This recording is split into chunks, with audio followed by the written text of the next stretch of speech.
Hey, everybody. What's up, everybody? The first hey just didn't sound exciting enough, so I had to juice it up. Welcome back to the Breeze Podcast. My name is Dre Breezy, and I want to thank you all for joining me. I was actually just thinking about, it's almost March, which means like we've been going on a year of kind of awareness about coronavirus and a year of trying to quarantine slash social distance slash, if you're in Florida or Texas, none of the above. Like I was just like, how would I rate myself this last year when it came to following the rules and wearing the mask and not going out to public places? And if we're going on a 10-point grading scale, I'm gonna give myself a 70. 70 out of 100. Just because, like, as I think about it, it's like I didn't do as well as I should have. But granted, our entire country, from the top down, didn't do as well as we should have. But if you're listening, I want you guys to answer this question yourself. Like this past year, how well have you guys socially distanced? How well have you guys followed the rules? Yeah, message me with your responses on Instagram or Twitter at Dre Breezy, or just comment on this article if you're reading this from my website. A lot has been going on since the last podcast. I mentioned the impeachment. The impeachment came and went. It was just a couple days. Of course, Republicans, as a voting bloc, decided not to convict President Trump again for his second impeachment for inciting a riot on January 6th. I mean, we all pretty much saw this coming. Republicans are now, and have not just are now, have been complicit in all of this demagoguery and all this insanity and all this misinformation. And anytime you're confused about that, all you got to do is turn on Fox News. That's all you got to do. If you ever confused about how far Republicans have jumped off the cliff, just turn on Fox News. Because I can guarantee you that whatever's going on in this country, you turn on the Fox News and they're going to tell you something else either the opposite of what's happening is what's happening in the case of, oh, it was Antifa that attacked the Capitol, or you'll see a story that just ain't got shit to do with anything important in the world, and that's because they've stopped committing themselves to being any type of honest news organization with integrity, and they're more interested in pushing a narrative. Donald Trump is officially not being held accountable for really any of the things he's done, which none of us are surprised about. In more important news, Gorilla Glue Girl. Gorilla Glue Girl. If you're not familiar with Gorilla Glue Girl, is this girl who ran out of hair product. And so instead of taking her lazy ass to the beauty supply store, she decides, I'm just going to look in the garage.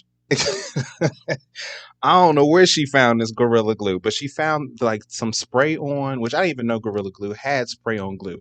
But she decides to use Gorilla Glue's spray on glue to set her hairstyle.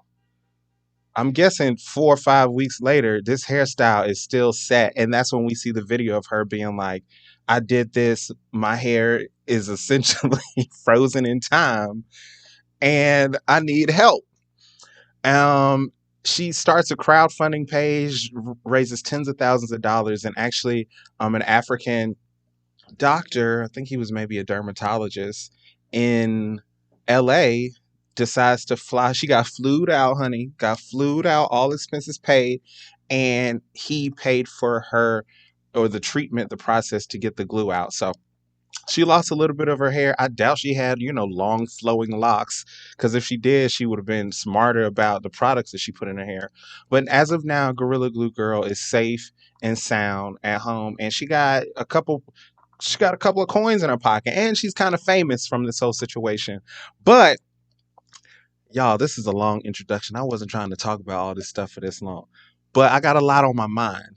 And the issue I'm seeing with Gorilla Glue Girl is that, people tried to make this situation like indicative of a larger issue, specifically a larger issue in the Black community. Well, this is the arguments I was saying. Well, this is why, Black women need to stop prescribing to European beauty standards. Stop that. Like what happened with Gorilla Glue Girl is not reflective of any deeper issues in the black community. It's not reflective of any deeper issues that black women have. All this is a reflection of the stupidity of one person. One person. And her name is Gorilla Glue Girl. I know she has a name. I know it starts with a T or something, but I can't stop calling her Gorilla. Like for the rest of my life, she's gonna be Gorilla Glue Girl, unless she's like Cardi B, and she's 10 years from now she got this booming rap career or something. But yeah, this ain't a black woman thing. Like black women, this isn't a pattern. I ain't never heard about a black woman using industrial strength glue to set her hair ever. And I'm 30 years old. Okay. So I didn't seen some shit, I done heard some shit, and I done seen some stupid hair choices. I've made stupid hair choices, but Gorilla Glue Girl is in a different level, a level of stupid. Cause that ain't something I ain't never like. Black women don't do that shit. So when you start making all these if you think about making comments about like this is reflective of the deepest systemic issues, it's like no, this is a battle between one person and their low IQ, and that's it. Stop extrapolating, y'all. Stop trying to make things into something. This ain't the hill that I think any of us need to die on. So y'all let Gorilla Glue Girl live in peace, okay? Y'all let black women live in peace. We also had some crazy storms that just happened in Texas, and lots of people are out of power. Lots of people are freezing in their homes. Lots of people don't have water. Lots of people are losing their homes because these pipes are bursting, and Texas just didn't create the infrastructure to to handle freezing temperatures. I recently learned about Texas's grid, and they are actually not connected to the national grid because they didn't want to be regulated by the federal government. So a lot of the reason why they can't get that extra power and they're having rolling blackouts because they decided a long time ago that it's more important for them to have their freedom than to maybe have some backup plan for this type of weather. And guess who was behind that? Republicans. It's always Republicans. Whenever some shit fails, whenever infrastructure fails in this country, guaranteed it's a Republican behind it. But prayers going out to people in Texas because this is happening through no fault of their own. And then there's a pandemic going on. And this is a really challenging time, I think, for a lot of people. So let's just keep them in our thoughts. And if you can donate, if you can go out there and help, just do whatever you can. So I'm sorry for the longest introduction I've probably ever had on this podcast. But once again, my name is Dre Breezy, and you are now listening to the Breeze Podcast. And today's episode is going to be on Cointelpro, which was the FBI operation started by J.Edgar Hoover in the 50s and 60s. I mentioned it in last week's episode about Fred Hampton, but I think you can't really talk about Black History Month without talking about the programs and the energies that undermine Black suffrage and Black independence and Black equality. So let's get ready.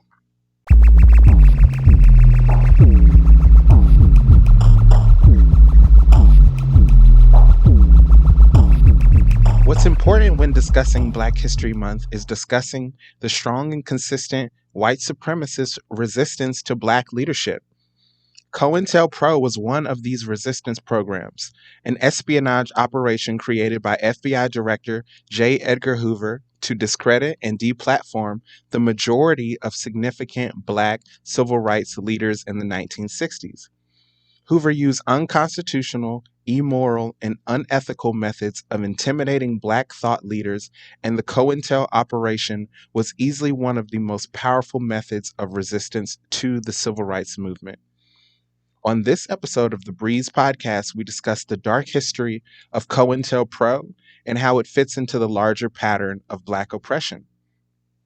According to the Church Committee, COINTELPRO was a, quote, sophisticated vigilante operation aimed squarely at preventing the exercise of First Amendment rights of speech and association, on the theory that preventing the growth of dangerous groups and the propagation of dangerous ideas would protect the national security and deter violence. So, how did this program begin? The program began in the 1950s during the Red Scare. After World War II, America was terrified of the perceived communist threat growing within America's border. Domestic groups such as the Socialist Workers' Party and the Communist Party of the United States were growing steadily. This culture war between the USSR and United States led to the creation of the counterintelligence program, often referred to as COINTELPRO, signed into effect by President Eisenhower and later on Attorney General Robert Kennedy. I think it's important to understand that during this time, there was a natural alliance occurring between communist parties and civil rights movements. And it makes sense because you have Black people that are being treated as second class citizens in this capitalistic society. And you have communist parties that are not only saying, how can we call ourselves the land of the free when you have so many people living in abject poverty? How can we say capitalism is working when you have so many people that are living in abject poverty? And these are the same arguments anti capitalists make today. And then on top of that, most communists were, I would say, on the surface, or they wanted to present themselves as anti racist. And so if I'm a Black person and I'm looking for a political ideology that I want to help frame the way I feel about the world, then obviously I'm going to go to the groups that say, hey, we believe that you aren't a second class citizen based off the color of your skin. So we see this natural connection that's forming between communists and civil rights movements because communists are saying, hey, racism is wrong, while America and American capitalists and American status quo saying racism is right. COINTELPRO was originally created to defeat the rise of American communism, but it quickly became a way to destabilize any group that questioned the social value of white supremacy. The FBI infiltrated and sabotaged the Black Panther Party, the Socialist Workers' Party, the Nation of Islam, the NAACP, the KKK, feminist groups, animal rights activists, First Nation groups, and various New Left organizations with the intent of destroying them or disabling them as a threat to the social order. J.Edgar Hoover, director of the FBI, seemed to have a personal vendetta against Dr. King. Martin Luther King. Do I have to clarify? If I say Dr. King, you guys should know by now we talking about Martin Luther King. So he had a personal vendetta against Dr. King, often deriding him in speeches as a liar. After King's I Have a Dream speech, he became the number one target for Hoover. Yes, the director of the FBI thought the biggest threat to America was a pastor whose most famous line is, judge not by the color of one's skin, but the content of one's character. King's message of love and equality was too much for Hoover's pea-sized racist mind. The FBI carried out massive surveillance campaigns against Dr. King, starting in 1963 with the approval of Attorney General Robert F. Kennedy. The FBI wiretapped Dr. King's phones, as well as those of his associates in the Southern Christian Leadership Conference, as well as his close advisors. They surveilled Dr. King nonstop and used evidence of an extramarital affair to try and blackmail him into committing suicide. When that didn't work, they conspired to outright have him killed. The letter that they sent to Dr. King is all over the internet. If you get a chance, I want you to just Google it and read it. And it honestly reads like the world's biggest troll. It's like we always consider trolling like this thing that happens on the internet, but the FBI was like hardcore trolling Martin Luther King when he was alive. The FBI used various illegal and unconstitutional methods to achieve their goals. This included psychological warfare, threatening and manipulating postal workers, landlords, switchboard operators, and anyone else that seemed sympathetic to civil rights or communist movements. The FBI forged documents and coerced the IRS to harass members of these organizations as well. The Bureau arrested targets under bullshit crimes, falsified evidence, intimidated witnesses, and did everything possible to eliminate nonviolent dissent in this country. Particularly shameful is the story of Jean Seberg, who donated money to the Black Panthers. The FBI decided to destroy her reputation by circulating gossip that her unborn baby had been the product of an affair with a member of the Black Panthers. The LA Times and Newsweek both ran the made up story. When Seberg read it, she attempted suicide, resulting in the stillbirth of her baby. According to her partner, she attempted suicide every year near the anniversary of her baby's death, eventually succeeding on August 30th, 1979. FBI agents were sending anonymous letters to MLK and Malcolm X. These letters heightened tension and paranoia among already stressed out groups. These letters often suggested false informants or otherwise supplied misleading information to leadership. Agents sent these letters to increase mistrust in these groups, oftentimes being successful, as was the case with Malcolm X, who ended up being murdered by another member of the Nation of Islam. According to the Black Panthers' attorney, between 1967 and 1969, the party spent over $200,000, which is around $1.3 million in today's money, on bail bond premiums alone. COINTEL made a point of increasing friction between competing factions such as the Black Panthers and Black Rangers, or from civil rights groups and local law enforcement. In cases such as Fred Hampton, these altercations ended in death. By comparison, the Bureau kept members of the KKK on payroll even after heinous crimes such as the 16th Street church bombing and supported right-wing groups' brutal beatings of the Freedom Riders. The FBI was so afraid of the downfall of white supremacy that they conducted a wholly unconstitutional program of terrorism to destroy the ideas that these groups fought for and believed in. What's most disturbing is that the legacy of Cointelpro exists to this day. Look at the conservative treatment of Occupy Wall Street and Black Lives Matter. They are called terrorists. They're called anti-American. They're called socialists. The narrative of activist groups being secret communists intent on destroying America has never gone away. It is constantly used to distract away from what racist white Americans fear so much: change and having a truthful discussion on race in America. It's why they voted for a president that labeled anti-discrimination programs as racist and anti-American. It's why they love Columbus Day and want to protect Confederate statues. I can imagine why these conversations would be uncomfortable with white people, but avoiding these discussions is doing far more damage to the fabric of this country. It's mind-boggling to me that racist whites have more fear of a literal reverend than they do of violent white supremacists. It's amazing how Hoover could listen to the I Have a Dream speech and somehow feel fear from the words that Dr. King spoke. However, figures like Hoover are not rare. They are a regular occurrence in American politics. Upholding white supremacy at all costs is a staple of this American experiment. Constitution be damned. COINTELPRO was finally exposed to the public in the early 1970s.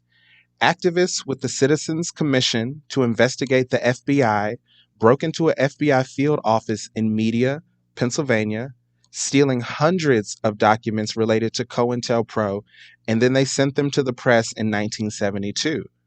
Stories on COINTELPRO weren't published for another year. In 1972, Hoover died, leaving the FBI in chaos, and stories on COINTEL broke, leading to a congressional investigation. You can decide yourself how much the Bureau has evolved since then. I haven't seen much progress. If there's anything that I want you guys to get from this podcast, it's that American racism is not the exception, it's the norm. And programs like COINTELPRO are not the exception, they're the norm.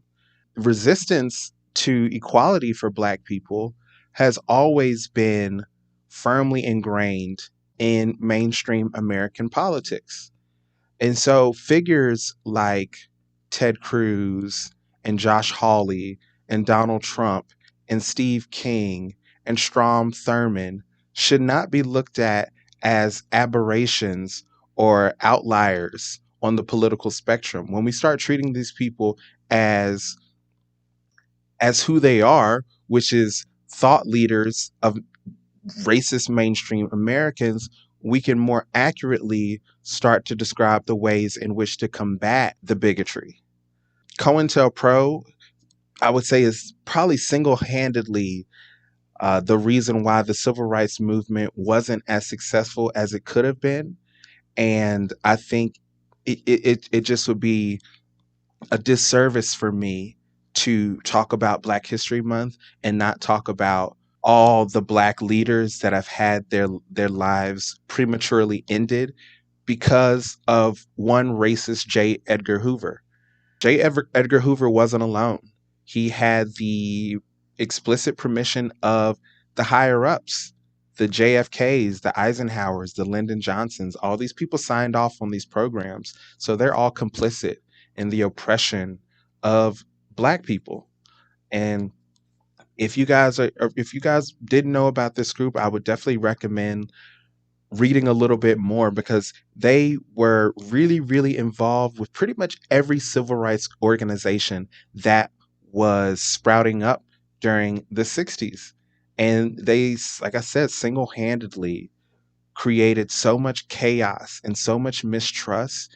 And part of the COINTEL operation wasn't just infiltrating these organizations, it was turning the American public against these organizations. That was a lot of the message. Like, these people aren't who they say they are. They aren't doing what they say they're doing. They have this sinister agenda that's rooted in communism, and they secretly, want to enslave white people. Or back in this day, Black men want to rape your women. And it's just it's the history of government interference with equality in this country is so strong. And once you start to learn about it, you can kind of see how the patterns exist today. You can see it how when you talk to people about Black Lives Matter, and there's just this kind of like, I don't know how to describe it, it's just like a resistance to understanding that maybe Black people like literally are just fed up with the conditions that they have to live in with this country, and that these movements are natural expressions of that frustration. Like, so many white people in this country just don't like think that Black people, I guess, don't really have it that bad, and that we're just complaining and we just need to stop complaining and work harder. And it's like, yeah, even if we stop complaining, even if we worked as hard as we could, we would still have these barriers, and we would still have racism. So at some point in time, the conversation needs to stop being how can Black people be more respectable, and how it needs to change to how white people can be less racist, how this government can be less racist. Because I can only be so nice in the face of perpetual disrespect. We're only human. And so asking Black people to constantly smile and wave in the face of bigotry is in 2021, it's just not the vibe. It's just not the vibe. It's not the energy that any of us are trying to have. And we need to, in order for us to move forward as a country, we have to understand the roots of bigotry and how they've been institutionalized and systemically placed as barriers to our advancement and our success. And COINTELPRO is probably the most obvious representation of that. Thank you guys so much for checking out this episode of the Breeze podcast. If you want to read more about COINTELPRO or connect this Black History snippet to some of the other Black History snippets, they're all going to be on my website at www.findthebreeze.com. You can find me on social media, Twitter and Instagram at Dre Breezy. And I just want to leave you all with a little word of wisdom, which is that creativity is intelligence having fun. You all have a great night.